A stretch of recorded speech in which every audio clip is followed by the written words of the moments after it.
boys and girls, it's Marci Chavalas, and it's story time. Today's story is called The 1619 Project, Born on the Water.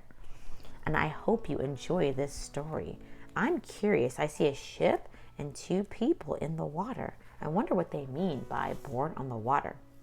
Let's read the back and see if we can find a little bit more about it. They say our people were born on the water, but our people had a home, a place, a land before they were sold. Oh man, so I probably will be reading about a group of people that were sold, who were said to be born on the water. Well, let's read and find out what's going on with this. It looks like they're already going to see some beautiful illustrations.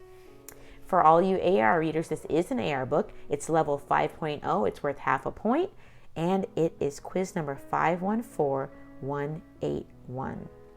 Oh, look, right over here, it tells us a little bit about the book. Sometimes they put it on the back of the book. Sometimes they put it in this cover. Let's see what it says. When a student receives a family tree assignment in school and can only trace back 3 generations, Grandma gathers the whole family, and the student learns that 400 years ago in 1619, their ancestors were stolen and brought to America by European enslavers. But before that, they had a home, a land, a language. She learns how the people said to be born on the water survived, how they planted dreams and hope, how they learned new words for love, for friend, for family, for joy, for grow, for home. With lyrical verse by Pulitzer Prize-winning journalist Nikole Hannah-Jones and Newbery Honor-winning author Renee Watson, and striking illustrations by Nicholas Smith, this powerful picture book from the 1619 Project provides a pathway for readers of all ages to reflect on the origins of American identity by chronicling the consequences of slavery and the history of Black resistance in the United States. Nice summary of what we're going to be reading. Are you ready? Let's grow.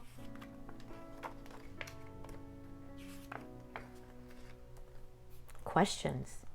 My teacher gives us an assignment. Who are you? She asks. Trace your roots. Draw a flag that represents your ancestral land. Most of my classmates can count back many generations and learn about the countries where their families came from. They draw their flags, but I leave my paper blank. I do not know where I begin, what my story is. At home, Grandma asks, how was school?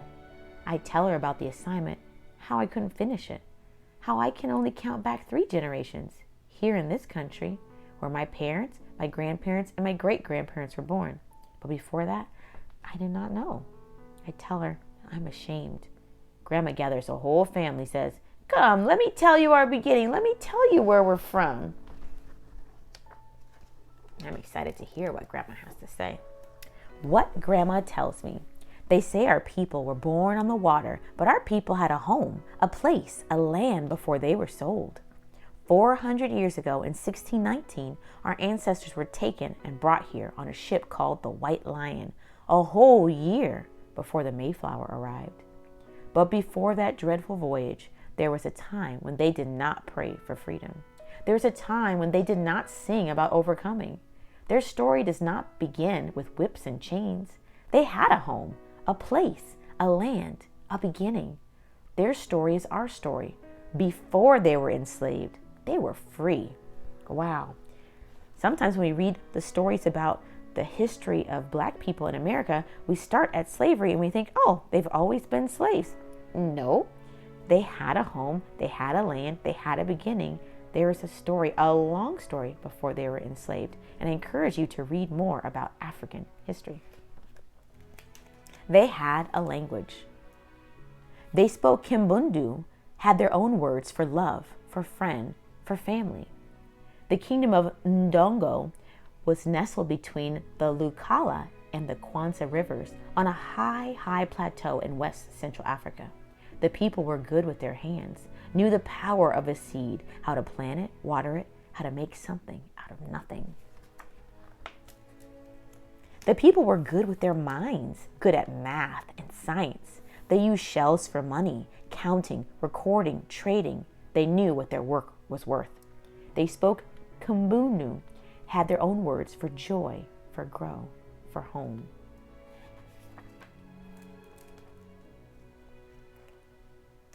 Their hands had a knowing.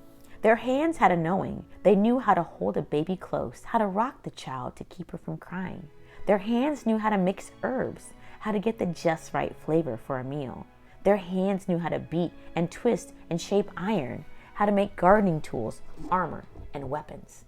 Their hearts had a knowing. They knew how to make work joyful, how to create rhythm by pounding the tools against metal, knew how to make music to keep them company as they worked. Their minds had a knowing. Worldly, curious, sharp. When they met the white people, they learned quick, taught their tongues to speak Portuguese, taught their eyes to read strange words.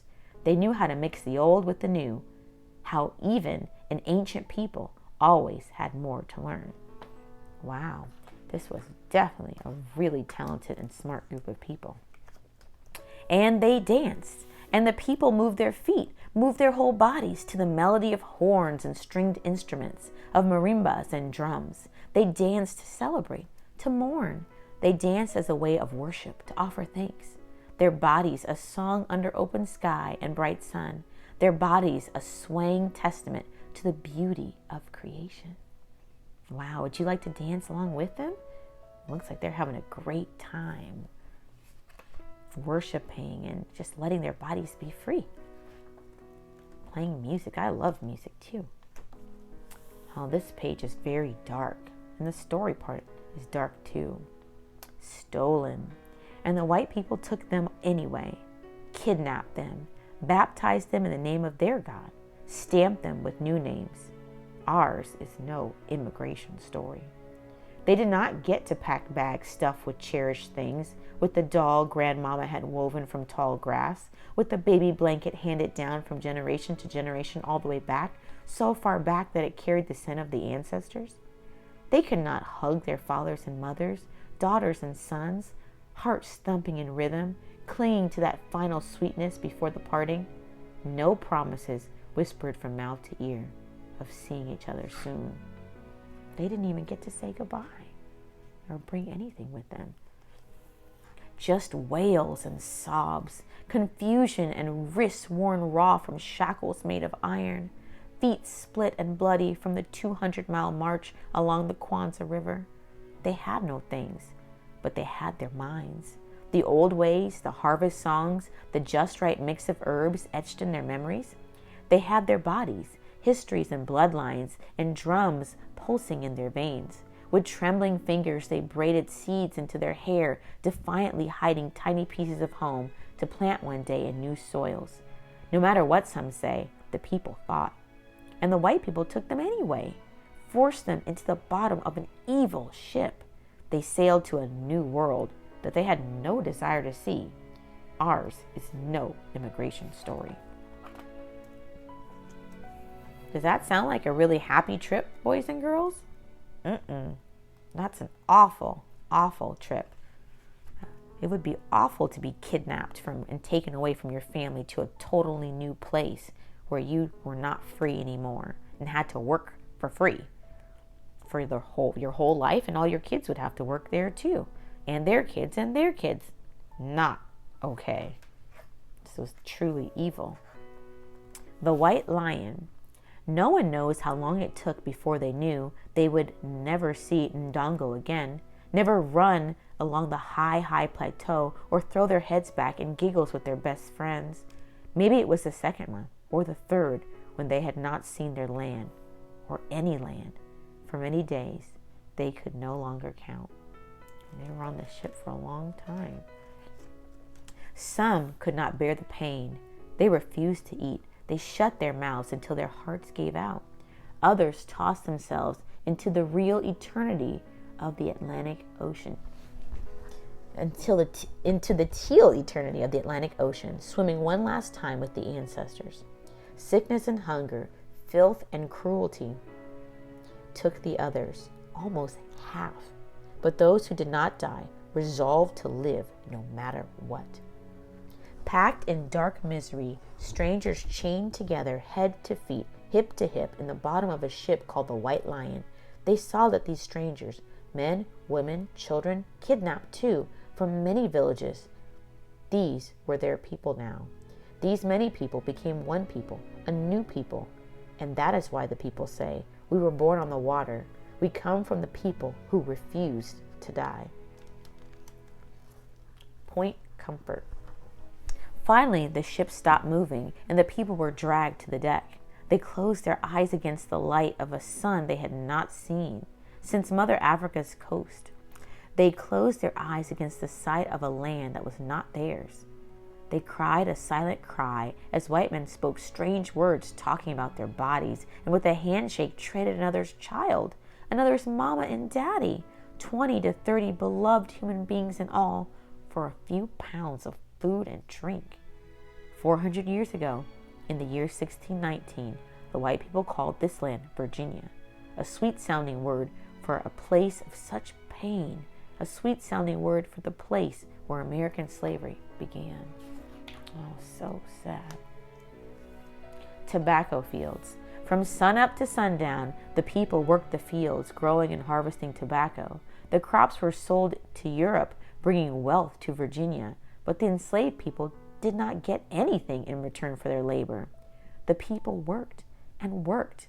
When the people grew weary, they remembered their yesterdays. They remembered their songs from Ndongo, sang them to ease their spirits. As they sang, they looked into the future, hoped for better days, planted prayers into the heavens, praying, praying, praying for freedom.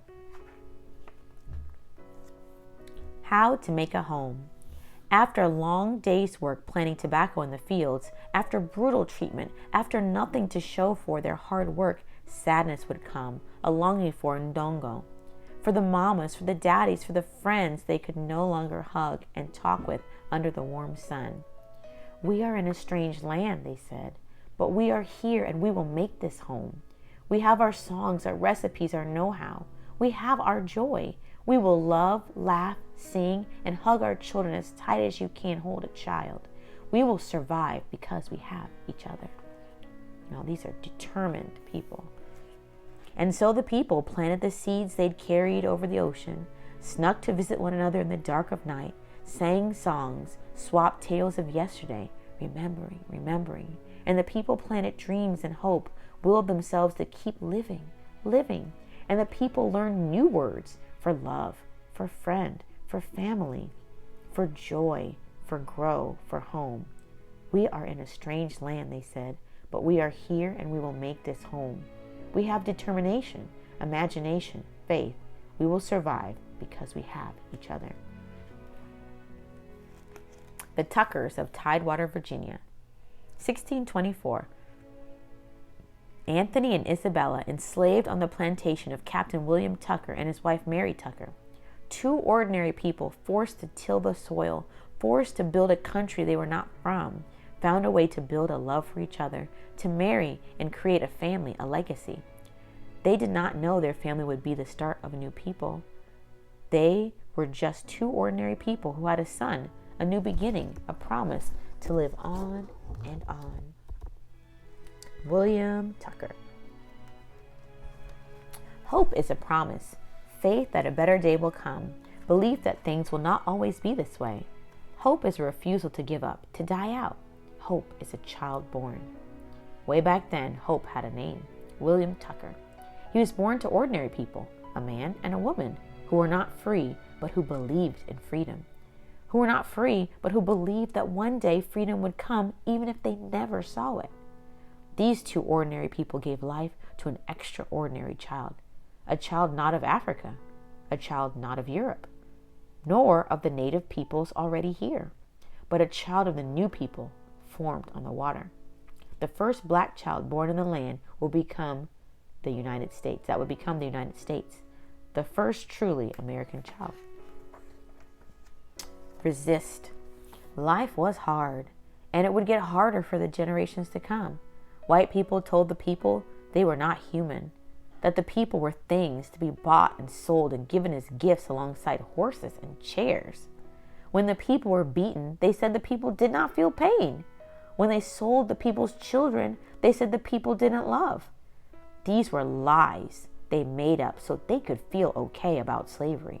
It is wrong, always and forever, to own human beings.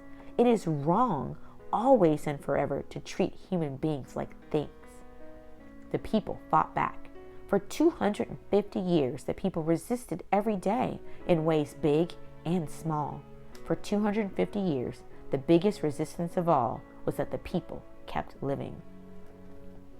Wow, this is very important, boys and girls. It is not okay to own human beings or treat them like things.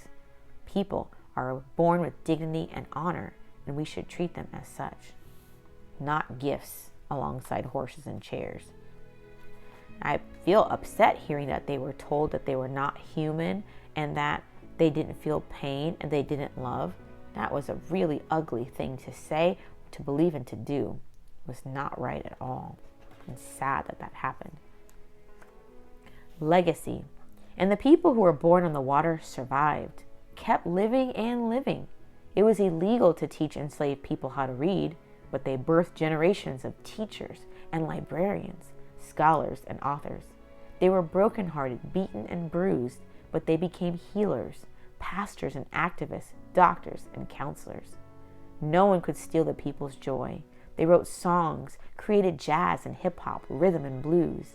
They became inventors and athletes, nurses and cooks, pilots and architects, farmers and housekeepers, singers and artists, dancers and poets, mathematicians and scientists. They passed on their stories through the stitch of a quilt, shared secret messages through songs. The people survived. The people fought.